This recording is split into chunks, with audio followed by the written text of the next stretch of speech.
வணக்கம் மக்களே, welcome to channel. Already நான் சொன்ன மாதிரி இந்த வீடியோவில் எண்டு வரைக்கும் பாருங்கள். இந்த வீடியோ எண்டில் ஒரு கேள்வி கேட்பேன். அந்த கேள்விக்கான பதிலை யார் ஃபஸ்ட்டு கமெண்ட் பண்ணுறாங்களோ அவங்களுக்கு ஒரு சின்ன கிவ்வே மாதிரி கொடுக்கலான்னு இருக்கிறேன். ஸோ உங்கள் கமெண்ட் பண்ணுறவங்க உங்கள் நம்பரையும் சேர்த்து கமெண்ட் பண்ணுங்கள். ஜஸ்ட்டு ஒரு சின்ன கிவ்வே தான்.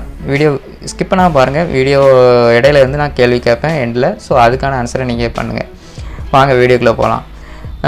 திருப்பத்தூர் மாவட்டம் வாணியம்பாடியை சேர்ந்தவர் தான் சுதாகர். இவருக்கு கொட்டாவூர் பகுதியை சேர்ந்த 23 வயசான புவனேஸ்வரிங்களும் 2 பேரும் கடந்த 5 வருஷமாக லவ் பண்ணிட்டு வராங்கங்க. அந்த 5 வருஷமாக லவ் பண்ணுறவங்க கடந்த வருஷம், அதாவது 2023 வருஷம் கல்யாணம் முடிக்கிறாங்க.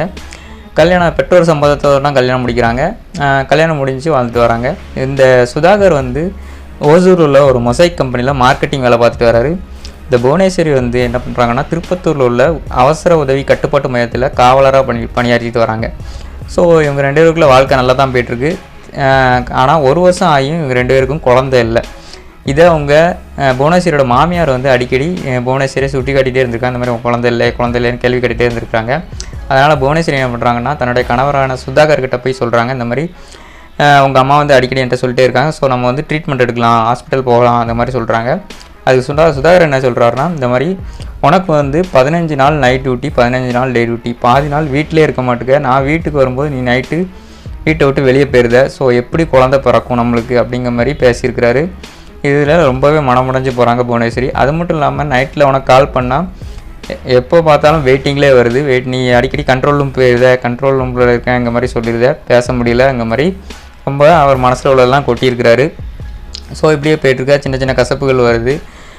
அப்படி இருக்கும்போது திடீர்னு ஒரு நாள் இந்த புவனேஸ்வரியோட அப்பாவுக்கு உடம்பு சரியில்லாமல் போயிடுது. அதனால் புவனேஸ்வரி தன்னோட சம்பளத்திலேருந்து 5000 ரூபாயை தன்னோட கணவன்கிட்ட கேட்காமலே தன்னோட அப்பா வீட்டுக்கு கொடுத்துருந்தாரு. அதாவது தன்னோட அப்பாவுக்கு கொடுத்துருந்தாங்க இந்த புவனேஸ்வரி, தன்னோட கணவனுக்கு தெரியாமலே.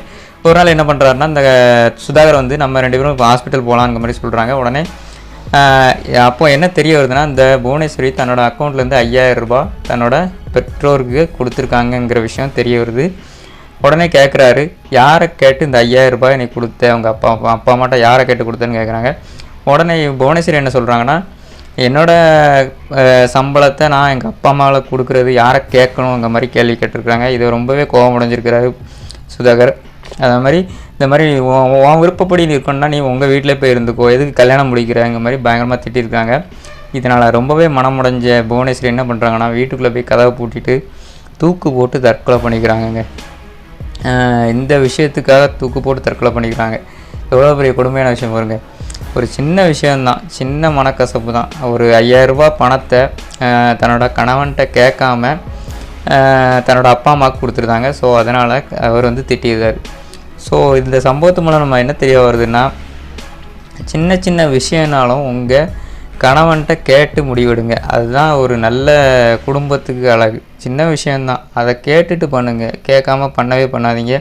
கேட்டுட்டு பண்ணியிருந்தால் இந்த மாதிரி ஒரு சண்டை வந்திருக்காது, இந்த மாதிரி ஒரு உயிரே போயிருக்காது. அதே மாதிரி அவன் உயிரை விட்டதும் ஒரு பெரிய தப்பான விஷயம்.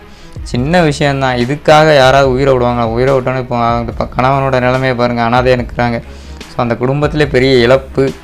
ஸோ தயவு செஞ்சு இந்த மாதிரி சின்ன சின்ன விஷயத்துக்கு உயிரை மாற்றிக்கணுங்கிற மாதிரி யாரும் நினைக்காதீங்க.